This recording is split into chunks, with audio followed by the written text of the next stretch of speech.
Finally Netflix की जो top number 1 series है स्क्विड गेम, उसका सीजन 3 आ चुका है। और इस सीजन के अंदर हमें 3 गेम देखने को मिलती हैं। यानी इन 3 गेम को खेलने के बाद जो भी प्लेयर लास्ट पे बचेगा वो 45.6 बिलियन वॉन का इनाम जीत जाएगा। तो इसके अंदर जो 3 गेम थी आज हम उसी के बारे में बात करेंगे। सबसे पहले जो गेम होती है उसका नाम होता है हाइड एंड सीक गेम। इसके अंदर यानी लुका छुपी जिस तरह हम बचपन में खेलते थे वैसी ही गेम होती है। लेकिन इसके अंदर एक ट्विस्ट होता है कि ये 2 टीम बनाई जाती हैं। एक टीम का नाम ब्लू होता है और दूसरी रेड टीम होती है। ब्लू टीम को एक तरह की चाबियाँ दी जाती हैं जिससे वहाँ के मुख्तलिफ दरवाजे खुलेंगे और वहाँ पर वो छुप सकते हैं। तो दूसरी तरफ रेड टीम को वहाँ पे छुरी दी जाती है जिससे उन्हें दूसरी टीम को ढूँढ कर मारना होता है। यानी रूल सिंपल से ये होता है 30 मिनट का टाइम है। 30 मिनट के टाइम के अंदर-अंदर रेड टीम में किसी एक प्लेयर को ढूंढकर ब्लू वाले को उसको जान से मारना है तभी वो इस गेम में पास हो पाएंगे। तो दूसरी तरफ ब्लू टीम को 30 मिनट खत्म होने तक अपनी जान को बचाना है। इस गेम के अंदर जो प्लेयर सीजन 2 के अंदर इकट्ठे एक दूसरे के साथ गेम खेलते हुए नजर आ रहे थे वो एक दूसरे के अपोजिशन टीम में होती हैं। और इस गेम के खत्म होने तक सारे के सारे प्लेयर जो आपस में एक दूसरे के साथ खत्म हो चुके होते हैं।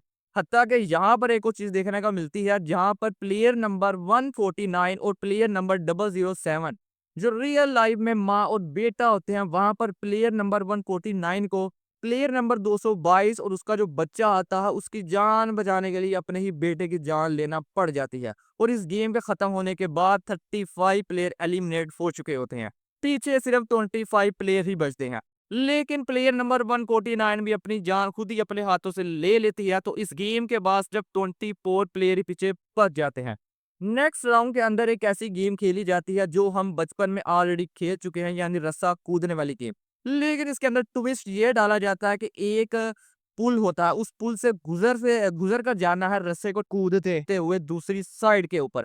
और इसके अंदर 20 मिनट का टाइम शामिल किया जाता है और 20 मिनट के बाद जितने प्लेयर वहां पर चले जाएंगे वो अगले राउंड के लिए क्वालिफाई कर जाएंगे, बाकी सबको एलिमिनेट कर दिया जाएगा। यहाँ पर जो प्लेयर नंबर 222 होता है वो पिछली गेम के अंदर गिर जाती है जिसकी वजह से वो चल नहीं पाती। तो वो जो अपना बच्चा होता है वो 456 प्लेयर जो इस सीरीज का हीरो है उसको दे देती है। वो 456 222 से ये वादा करता है कि मैं तुम्हारे बच्चों को इस गेम से जरूर बचाऊंगा, यानी उस गेम के अंदर उसको जरूर आगे लेकर जाऊंगा, उसकी जिंदगी अब मैं ही बचाऊंगा। तो इस गेम के इख्तिताम के बाद सिर्फ 8 प्लेयर पीछे बचते हैं, बाकी सब प्लेयर यहाँ पर मर जाते हैं। इस गेम के अंदर वीआईपी शामिल हो जाते हैं। तो वीआईपी जो होते हैं वो इस गेम को इंटरेस्टिंग बनाने के लिए एक ट्विस्ट लेकर आते हैं।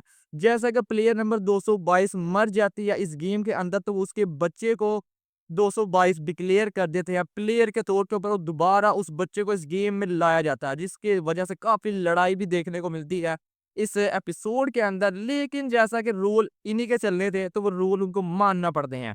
फिर हमें लास्ट गेम देखने को मिलती है। इसके अंदर 3 तरह की शेप्स होती हैं। पहली शेप होती है स्फीयर, दूसरी होती है ट्रायंगल और तीसरी होती है सर्कल। सिंपल सा रूल होता है इस गेम का कि 15 मिनट के अंदर एक शेप के ऊपर जितने भी प्लेयर मौजूद हैं 9, उसमें से एक प्लेयर को एलिमिनेट करना है, यानी एक प्लेयर को धक्का मार के नीचे गिराना है और वो मर जाएगा। दूसरे बाकी प्लेयर दूसरे जो है शेप के ऊपर चले जाएंगे। तो वो बाकी 6 प्लेयर जो होते हैं वो मिलकर आपस में ये बात करते हैं कि बाकी जो 3 प्लेयर हैं जिसके अंदर 456 वो बच्चा और एक प्लेयर 125 जो काफी ज्यादा कमजोर और डरा हुआ था, इन तीनों को हम यानी फेंकेंगे। यानी पहले राउंड के अंदर पहली शेप के ऊपर 125 प्लेयर को फेंक देंगे, दूसरे के अंदर उस बच्चे को 456 प्लेयर से अलहदा करके 456 प्लेयर को दूसरी शेप से फेंक देंगे और तीसरी शेप पे जाकर उस बच्चे को फेंक कर हम ये 6 प्लेयर जीत जाएंगे और सारी इनाम की रकम आपस में बांट लेंगे। पहली शेप के ऊपर तो उनको इतना मसला नहीं होता, वो आराम से उस प्लेयर को नीचे फेंक के दूसरे शेप के ऊपर चले जाते हैं। लेकिन दूसरी शेप पर जब बच्चे को 456 प्लेयर से अलहदा करना होता है वहां पर थोड़ा सा मसला पैदा हो जाता है। 456 प्लेयर बच्चे को नहीं देता तो उनके दिमाग के साथ खेलता हुआ उनको आपस में लड़वा देता है, जिससे वहां पर दूसरी शेप के ऊपर 5 के पांचों प्लेयर मर जाते हैं और सिर्फ 456 वो बच्चा और 333 प्लेयर नंबर ही बच पाते हैं दूसरी शेप के ऊपर। फिर तीसरी शेप पर जाने से पहले ही 333 जो प्लेयर होता है वो उस बच्चे को हासिल करना चाहता है 456 प्लेयर से, ताकि वो लास्ट शेप के ऊपर जाकर गेम शुरू करे और गेम शुरू होने के बाद उस बच्चे को नीचे फेंक कर आराम से गेम जीत जाए। और गेम शुरू होने से पहले ही दोनों के अंदर लड़ाई हो जाती है और जिस लड़ाई के नतीजे में 456 प्लेयर 333 प्लेयर को नीचे गिरा देता है। और जब गेम शुरू होती है सिर्फ 2 ही प्लेयर पीछे बचते हैं, यानी वो बच्चा और दूसरी तरफ 456 प्लेयर। और उस 456 प्लेयर उस बच्चे की जान बचाने के लिए अपनी जान दे देता है, यानी वहाँ से कूद कर खुदकुशी कर लेता है, वहाँ से मर जाता है। और इस तरह इस सीरीज़ का काफ़ी दर्दनाक किस्म का एंडिंग हो जाती है कि यानी जो मेन हीरो था 456 प्लेयर, वो एक बच्चे की जान को बचाने के लिए अपनी जान दे देता है। तो दूसरी तरफ जो डिटेक्टिव हान था, वो जो इस जज़ीरे को ढूँढ रहा था, वो आखिरकार इस जज़ीरे को ढूँढ लेता है। लेकिन जो फ्रंटमैन उसका भाई होता है, उसे वहाँ पर पता चल जाता है कि मेरा भाई यहाँ पर पहुँच चुका है। तो वो उसी टाइम गेम को ख़त्म तो हो चुकी होती है, पूरी तौर पे गेम को ख़त्म करता है और पूरे जज़ीरे को वहाँ पर बम लगाए होते हैं, वहाँ पर टाइमर चला देता है। लेकिन एंड टाइम के ऊपर जब वो प्लेयर नंबर 222 के पास फ्रंटमैन आता है उसको लेने के लिए, उसका भाई वहाँ पर पहुँच जाता है और वो उसको मारना तो चाहता था लेकिन मार नहीं पाता और प्लेयर नंबर 222 को लेके फ्रंटमैन उस जज़ीरे से चला जाता है और वो सारे का सारा जज़ीरे को बम से उड़ा दिया जाता है।